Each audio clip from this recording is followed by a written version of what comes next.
श्री कृष्ण कन्हैया लाल की जय। श्री निजानंद स्वामी की जय।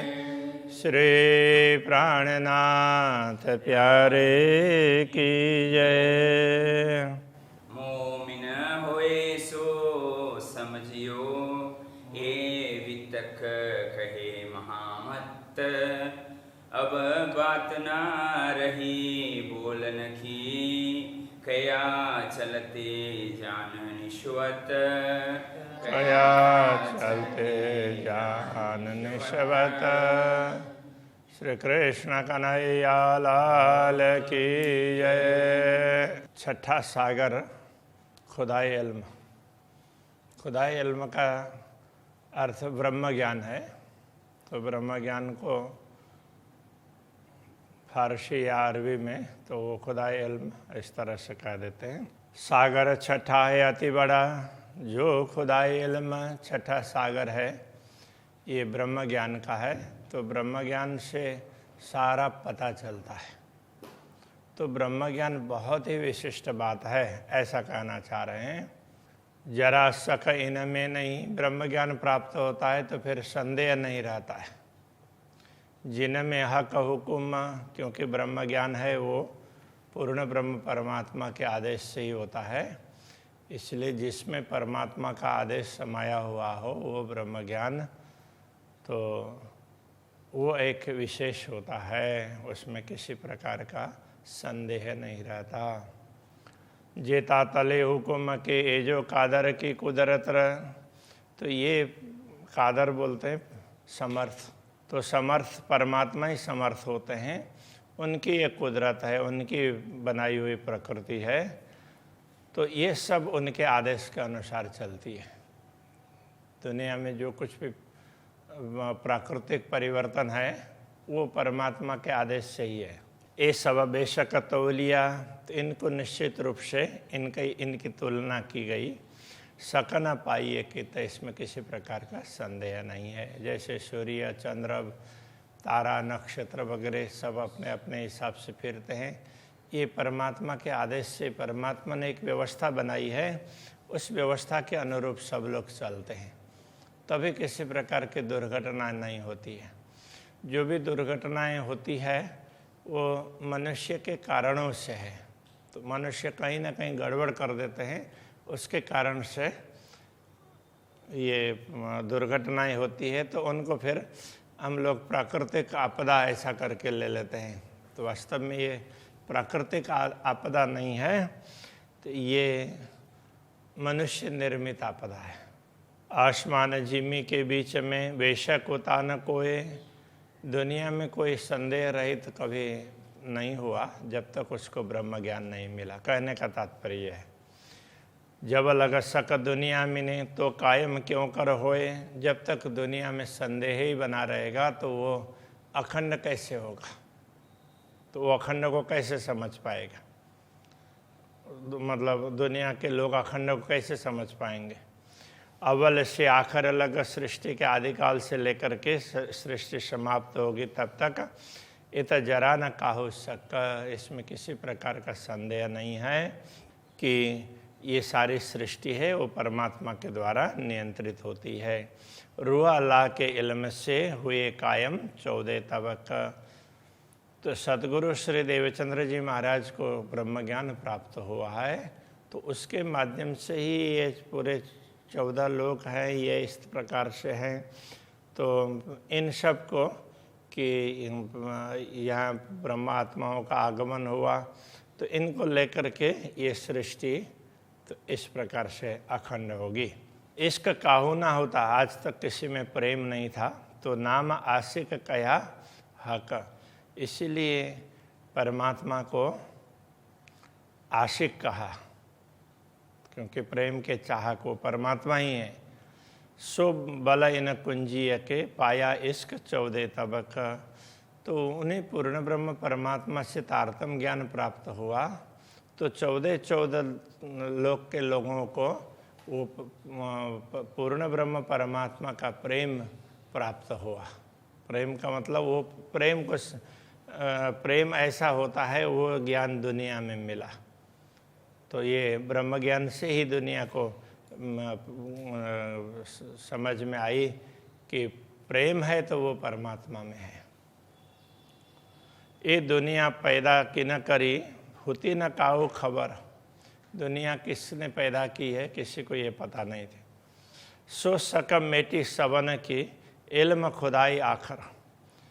तो ये अंतिम समय में खुदाई इल्म आया, उससे खुदाई इल्म का तात्पर्य ब्रह्म ज्ञान, तारतम ज्ञान अवतरित हुआ, उससे सबके संदेह मिट गए। वेद और कतेब में कहूँ सुध न होती मुतलक, किसी को भी उनके रहस्यों के विषय में मालूम नहीं था। वेद का तात्पर्य क्या है, कतेब का तात्पर्य क्या है। खोल हकीकत मार्फत कि न काड़ी न शुभे शक। पूर्ण ब्रह्म परमात्मा की यथार्थता और उनके अनुभव की बात, उनके दर्शन करके, उनकी पहचान की बात, उनको पहचान करके, उनको जानकर और उनको पहचान करके किसी ने भी अभी तक शंका को शंकाएं दूर नहीं की। तो ये ब्रह्म ज्ञान अवतरित होने पर ही ये सब शंका को शंकाएं दूर हुई है। बड़े 7 निशान आखिर के, कते परंपरा के अनुसार क़यामत के समय में 7 निशान प्रकट होंगे और जाशों पाइए क़यामत, उसी से पता चलेगा कि ये क़यामत का समय आया है। तो उस बात को भी स्पष्ट कर दिया, ऐसा करके समझा रहे हैं। खिताब हादी जाहिर कर दई सबों को नसीहत। तो हादी ने ये सारी बातें जाहिर करके सदगुरु ने तो सबको ये नसीहत उपदेश दे दिया कि देखो ब्रह्म ज्ञान अवतरित हो गया है और ये सारे निशान हैं, ये प्रकट हो गए हैं। तो उन निशानों में क्या क्या है, तो उसके लिए कहते हैं आजूज माजूज लेसी सबों उगे सूरज मार्फत। तो उसमें याजूज माजूज प्रकट होंगे और दीवाल को चाटेंगे, अष्टधातु के दीवाल को। तो ये आजूज माजूज के लिए समझा दिया, देखो ये कोई आजूज माजूज कोई अलग फौज नहीं होगी, ये दिन और रात है। तो यही दिन और रात का ये काल चक्र है, तो यही मनुष्य की आयु को क्षीण करता है, इस प्रकार के समझा दिया। तो उगे सूरज मगरब, तो ये वो पश्चिम में सूर्य उगना, मशरिक और मगरिब, तो ऐसा वो उसमें अरबी में पूर्व और पश्चिम के लिए ऐसा कहते हैं। तो मगरिब है तो ये पश्चिम है, तो पश्चिम में सूर्य उदय हुआ। कहने का तात्पर्य है ब्रह्म ज्ञान प्रकट हुआ तो भारतवर्ष के पश्चिम क्षेत्र में। तो इसके लिए कहा है, ये कह दिया ईशा मारे दज्जाल को एक दिन करसी सब। तो ईशा प्रकट होंगे और दज्जाल को मारेंगे। तो ब्रह्म ज्ञान लेकर के सद्गुरु प्रकट हुए और उन्होंने जो ज्ञान दिया उसके माध्यम से ही भ्रांतियाँ मिट गई। ये भ्रांति है, यही राक्षस का स्वरूप है, दज्जाल का स्वरूप ये भ्रम ही है।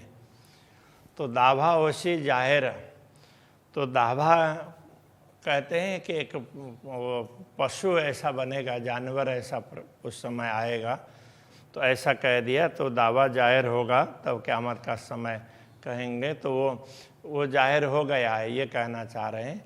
मेहदी मोमिनो इमामत, ब्रह्मात्माओं के बीच में महदी मोहम्मद, वो सब उसके कते परंपरा के अनुसार इस प्रकार से कहा, तो वो इमाम बन करके अपने इमामत करेंगे, तो वो गुरु बन करके सबको उपदेश देंगे। तो सतगुरु प्रकट हुए हैं, उन्होंने ये सारा उपदेश दे दिया है। उड़ावे सूरह अशराफिल, तो क़यामत के समय पर फरिश्ता भी प्रकट होगा इसराफिल, और वो सूर फूंक करके सबको उड़ा देगा। तो ये बुद्ध जी प्रकट हुए और उनके ज्ञान के द्वारा बुद्ध जी की ज्योतें कियो प्रकाश, त्रैलोकी के तिमिर को कियो नाश। इस तरह से सब अंधकार को उड़ा दिया है।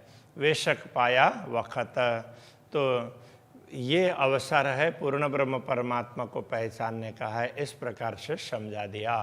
तो ऐसे में काफिर और मुनाफिक। काफिर तो जो परमात्मा को न मानने वाले, और मुनाफिक है वो परमात्मा के प्रति ईमान न रखने वाले। तो ऐसे तो ये दोनों प्रकार के लोग हंसते थे मोहम्मद पर। तो मोहम्मद कहते हैं परमात्मा का कार्य करने वाले।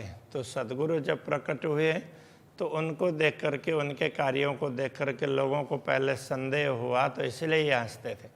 सोई दिन अब आए मिला, वो दिन अब प्रकट हो गया है जो मोहम्मद ने कही थी। आखिर रसूल ने पहले आकर के कहा था क़यामत के समय पर ऐसा ऐसा होगा, तो ये समय आ गया है। वशरी मलकी और हक की कही मोहम्मद तीन सूरत। रसूल ने मोहम्मद के तीन स्वरूप की बात कही थी, बशरी, मलकी और हक की। तो उनकी स्पष्टता कर दी गई है सदगुरु श्री देवचंद्र जी महाराज ने, और उनकी आज्ञा से महामती श्री प्राणनाथ जी ने तो सारी बातें स्पष्ट कर दी। तो सारी परंपराओं का रहस्य स्पष्ट कर दिया। करे सिफायत आखिर खासल खास उम्मत। तो सिफायत का तात्पर्य सिफारिश। तो आखिर के समय पर सिफारिश, सिफारिश को इस संस्कृत में अनुशंसा कहते हैं।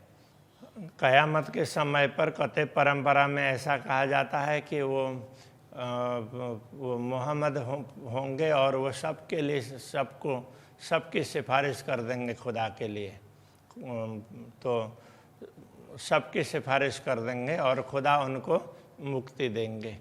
तो ये ब्रह्मज्ञान लेकर के सदगुरु प्रकट हुए हैं, और इस ब्रह्मज्ञान से ही पता चल जाएगा कि कौन ब्रह्मात्मा है, कौन ईश्वरी सृष्टि है और कौन जीव सृष्टि है। तो जीव सृष्टि को भी मुक्ति का मार्ग मिलेगा, इसलिए कहा मुक्ति देशी ब्रह्मांड को आए ब्रह्मात्मा सत। तो सबको ये मार्गदर्शन प्राप्त होगा। खासल खास उम्मत। तो जो खासल खास है, श्रेष्ठ समूह है ब्रह्मात्माओं का, तो उन ब्रह्मात्माओं की पहचान करके एक एक करके बताएंगे। तो उस परंपरा में सिफारिश करेंगे ऐसा कहा है, कहीं सिफारिश की आवश्यकता ही नहीं है। तो वो बता देंगे कि ये ब्रह्मात्माएं हैं, ये ईश्वरी सृष्टि है, ये जीव सृष्टि, उनके ये लक्षण है, बता दिया तो अपने आप सब पहचान लेंगे। कर्मकांड और शरीयत किन किन लई तरीकत। अधिकांश लोग कर्मकांड अथवा तो उसको ही कते परंपरा के अनुसार शरीयत कहते हैं, तो उसको महत्व दे रहे थे। किन किन लई तरीकत, कुछ लोग हैं वो उपासना के तरफ लगे हुए थे। तो दुनिया 14 तबक में किन खोली ना हकीकत। 14 लोग की इस दुनिया में किसी ने भी परमात्मा को यथार्थ रूप में स्पष्ट करके नहीं बताया कि ये परमात्मा है, इस प्रकार से है, उनका ऐसा धाम है, ये बातें नहीं कही। तो अधिकांश लोग संदेह में पड़ गए। तो ऐसा कालखंड आया, तो पहले संदेह नहीं था, बाद में फिर तो संदेह बढ़ने लगा। तो ऐसा समय आया, फिर संदेह को दूर करने के लिए ब्रह्म ज्ञान की आवश्यकता पड़ी। तो ये ब्रह्म ज्ञान अवतरित हुआ। तो इसका क्या महत्व है ये बता रहे हैं, इसलिए ये ज्ञान का सागर ऐसा करके समझा दिया। तो दुनिया 14 तबक में कि न खोली ना हकीकत, इसलिए किसी ने भी यथार्थ बातें नहीं समझाई थी। नाशुत मलकुत लाए की ना सुदति जबरूत। तो किसी को, ज़्यादातर लोगों में क्या है, नाशुत मलकुत और ला का तात्पर्य नाश होने वाला, जितना नाशवंत जगत है नाशवान, उतने तक का ही ख्याल था। उससे आगे तो जो नाशुद थी जबरूत, जबरूत क्या है उस विषय में ख्याल नहीं था। नाम पढ़े जानत हैं कहे बकल लाहुत। पढ़े लिखे लोग नाम तो जानते हैं, और जबरूत और लाहुत है वैसे ये अखंड है, इतना तो लोग बता देते हैं। ये भी कथे परंपरा के पढ़े लिखे, तो किंतु यथार्थ में ये क्या है इस विषय में मालूम नहीं था। ये सुधर न पाए काहो ने, क्यों है कहाँ ठौर कि न विद, ये क्यों इनको इस प्रकार से कहा है, कौन सा ठिकाना है, किस प्रकार से है, कैसे अखंड है, इस विषय में किसी ने स्पष्ट नहीं किया था। खोज खोज 14 तबक का, दिल हुआ न किन रोशन। 14 लोग को लोगों ने ढूंढ भी लिया, किंतु किसी का भी हृदय प्रकाशित नहीं हुआ, किसी को स्पष्टता नहीं मिली कि अखंड क्या है। सो इल्म खुदाई लुदन्नी पहुँचा 14 तबक। जिसको खुदाई इल्म ऐसे कहते हैं, वो लुदन्नी स्थिर, तो वो ब्रह्म ज्ञान इस दुनिया में प्रकट हुआ तारतम्य ज्ञान के रूप में, और 14 लोक में ये पहुंचा। सो इतथे मेहर पसरी। अब यहाँ से कृपा चारों तरफ फैलेगी, सबे हुए बेशक सब लोगों के संदेह दूर हो जाएंगे। वो कोई भी परंपरा के होंगे, सबके संदेह दूर हो जाएंगे। अबल कया फुरमान में इत काजी होशी हक। कते परंपरा में पहले से कहा गया था कि परमात्मा आएंगे और सबका न्याय करेंगे, कर से कायम सबन को और सबको अखंड का रास्ता बता देंगे। ऐसी मेहर होशी मुतलक, ऐसी कृपा उनकी होगी। तो वो समय अंतिम समय में, क़यामत के समय में इस प्रकार से उन लोगों ने समझा था। तो कहते हैं कि परमात्मा ने प्रकट होकर के ब्रह्म ज्ञान दे दिया है, तो वो समय आ गया है। अब उसके लिए कब आएगा ये सब सोचने की आवश्यकता नहीं है, वो बता रहे हैं। एक खेल किया किन वास्ते और हुआ किन के हुक्म। ये खेल, ये सृष्टि किसके लिए बनाई है, किसके आदेश से बनाई है, तो इस पर कोई ध्यान नहीं दे रहा था। ये शुद्ध काहू ना परे, किसी को इस ज्ञान नहीं था। कहाँ अर्श बका खसम, वो परमात्मा कहाँ है, वो परमधाम कहाँ है, वो अखंड कहाँ है, इस विषय में किसी को ज्ञात नहीं। तो गिरो रूहें फिरस्ते लैल में किन वास्ते आए उतर। तो इस लैल का मतलब अज्ञान की रात्रि में, तो अखंड धाम की आत्माएं इस दुनिया में क्यों आई है, किस लिए आई है। और कुन कहते खेल पैदा किया एक किन ने किन खातर। तो जिसको कहते परंपरा में सृष्टि ऐसे ही खुदा ने ऐसे संकल्प कर लिया और सृष्टि हो गई, ऐसा बोलते हैं। तो किसके लिए बनाई है। तो ये सारी बातें ब्रह्म ज्ञान के अवतरण होने के बाद में स्पष्ट हुई। तो ये तो दुनिया ब्रह्मात्माओं को दिखाने के लिए बनाई गई है, इस प्रकार से ये स्पष्टता कर दी। किन कौल किया बीच अरश के कहे अरवाह जो मोमिन। तो जो परमधाम की आत्माएं, उनके बीच में पूर्ण ब्रह्म परमात्मा ने परमधाम की आत्माओं को परमधाम में ये कहा था कि मैं तुम्हें दुनिया दिखाऊंगा, इस प्रकार से वचन दिए थे। तो सो पढ़े वेद कतेब को एक खोली ना हकीकत किन। वैदिक परंपरा और कते परंपरा के ज्ञाता तो इस रहस्य को स्पष्ट नहीं कर पाए। तो ये सब तो परमात्मा तो एक ही है, तो उस बात को जानना बहुत आवश्यक है, ये बताना चाह रहे हैं। ये इल्म सब विद समझे साचा इल्म जो हक। तो ये ब्रह्म ज्ञान अवतरित हुआ, इससे सबको पता चला कि देखो दुनिया में कहीं भी कोई भी ज्ञान आया होगा तो इन सब के मूल में तो एक ही परमात्मा है।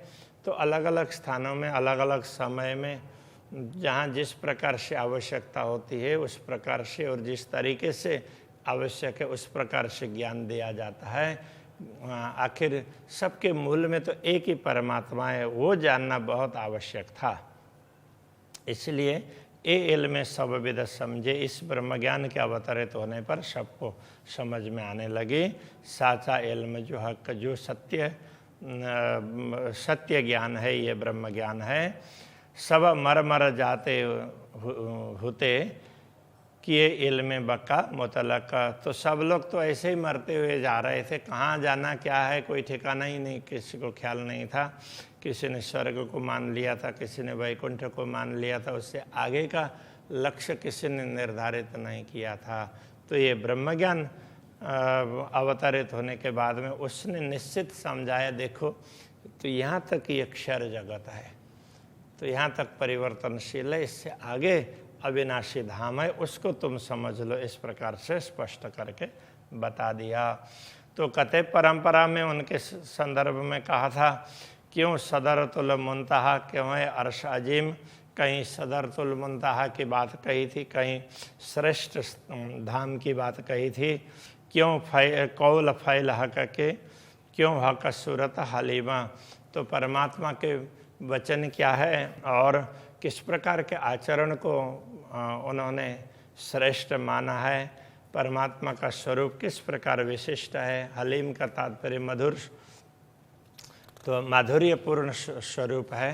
तो इस बात को भी ब्रह्म ज्ञान ने ही स्पष्ट करके समझा दिया। क्यों अरस आगु जोय है, क्यों अरस ढिगा है ताल। तो कैसे ब्रह्मधाम में ब्रह्म भवन, तो रंग भवन के सामने यमुना जी है और दूसरे तरफ में ताल है। इस प्रकार की बातें तो बताई गई है, उन सब चीज़ों को स्पष्ट करके समझा दिया। क्यों पशु पंखी अर्श के, क्यों बाग लाल गुलाल। किस प्रकार के अलग अलग बाग हैं, वो लाल गुलाल, तो ऐसे अलग अलग रंग के बाग हैं, चबूतरे हैं। तो उन सारी चीज़ों को स्पष्ट करके समझा दिया। क्यों खासल खास उम्मत बीच नूर तजल्ला जे। तो नूर तजल्ला के बीच में, नूर तजल्ला में तो खासल खास उम्मत है, ऐसा करके श्रेष्ठ धाम में तो वहाँ तो श्रेष्ठ आत्माएं इस प्रकार से बताया गया था। वो सारी बातें स्पष्ट करके समझा दी, ये इसके लिए कहा है ऐसा करके। क्यों खास उम्मत दूसरी जो कहीं बीच नूर के। तो दूसरी खास और वो जो श्रेष्ठ आत्माएं वो तो खासल खास है और दूसरी खास है। तो ये नूर अक्षर ब्रह्म के अंतर्गत है, उनके इस लीला के पात्र हैं। इस प्रकार से ये सब समझा दिया। ये नाम निशान सबों लिखे खुशबोए जिमी उज्ज्वला। ये नाम निशान सारी बातें समझा दी। और तो ये परमधाम की भूमि है, वो बहुत ही उज्ज्वल है और उस भूमि में चेतनता है, कोमलता है, सुगंधी है। तो ये सारी बातें स्पष्ट करके समझा दी। और कया पानी दूध सा जाए ताल जुए का जल। तो जो यमुना जी का और ताल का जल है और दूध से भी ज़्यादा सफ़ेद और बड़ा अच्छा क्या बोलेंगे कि बड़ा सुंदर लगता है, इस प्रकार का है, ऐसा बोला था। वो सारी बातें स्पष्ट करके बता दी। जो ये किनारे जरी देवरी पूरा जवेर दरखत। यमुना जी के किनारे पर मणिमयी देवरी है। जरी का तात्पर्य तो जैसे रत्न जड़ित हो, तो ऐसी तो वो देवरी है। तो वहाँ मंदिर वगैरह हैं। तो ये सब बातें बताई गई थी। पूरा जवेर दरखत, तो वो दरखत वृक्ष वगैरह भी लगते हैं, तो वो मानो रत्नों के हैं, इस प्रकार से लगते हैं। तो ये सारी बातें तो स्पष्ट करके बता दी। ये नाम निशान सबे लिखे पर कोई पावे ना हकीकत। ये सारी बातें बताई तो गई थी, संकेत कर दिया था, किंतु इनकी यथार्थता को कोई समझ नहीं पाया, इसलिए अर्थ का अनर्थ करते गए। नेक नेक निशान कहता हूँ वास्ते साहिदे मोहम्मद। ये अलग अलग प्रकार के निशान संकेत बताते हैं, क्योंकि ये बातें परमात्मा की शक्ति दुनिया में आती है तो वो किस किस प्रकार से क्या क्या बातें करती है, तो उसका स्पष्टीकरण करना आवश्यक था। तो इसलिए तो ब्रह्म ज्ञान ने ये सारी बातें समझा दी। ए पट खुल्या नूर पार का, कहो कहाँ लग काहू न हद। तो नूर से परे अक्षर से भी आगे अविनाशी धाम का ये सारा रहस्य स्पष्ट करके बता दिया। तो अब उसकी सीमा कहाँ, उसको कहाँ तक बताएं, कितने हद तक बताएं, मतलब कितना उसकी स्पष्टता करें।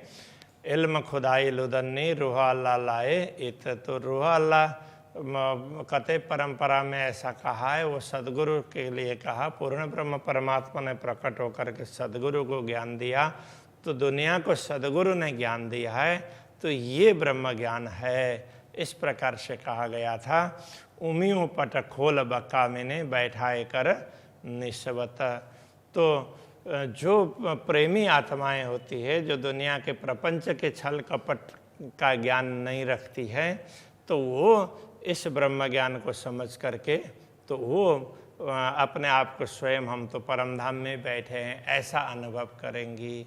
तो ये ब्रह्म ज्ञान के अवतरण से ऐसी परिस्थिति उत्पन्न हुई है, ऐसा करके तो समझा रहे हैं। तो विभिन्न प्रकार की बातें अलग अलग परंपराओं में कही गई है, उनका स्पष्टीकरण यहाँ पर समझा रहे हैं। तो उसका कारण भी ये था कि जो लोग कथे परंपरा को लेकर के अत्याचार कर रहे थे, अधर्म कर रहे थे, तो उनको फिर उन्हीं ग्रंथों से समझाए, देखो तुम्हारे ग्रंथों में इस प्रकार से समझाया गया है, तो फिर तुम अनर्थ क्यों करते हो। तो ये बातें श्री प्राणनाथ जी समझाना चाह रहे हैं। तो इस तरह से ब्रह्म ज्ञान है तो वो चारों तरफ पूरी दुनिया में जितने भी परंपराएं हैं उन सब का स्पष्टीकरण इसी ब्रह्म ज्ञान के माध्यम से होता है।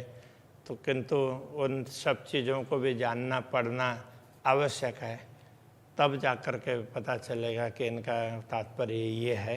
तो वो बातें श्री प्राणनाथ जी समझाना चाह रहे हैं। तो ये तारतम ज्ञान है, ये ब्रह्म ज्ञान है। तो ये सारी दुनिया में जो भी धर्म ग्रंथ है उनमें किसी भी प्रकार से कही हुई बातें हैं तो उनको बताने में, उनका रहस्य स्पष्ट करने में सक्षम है, ये बात समझाना चाह रहे हैं। तो अभी के प्रश्न को यहीं रखते हैं। श्री कृष्ण कन्हैया लाल की।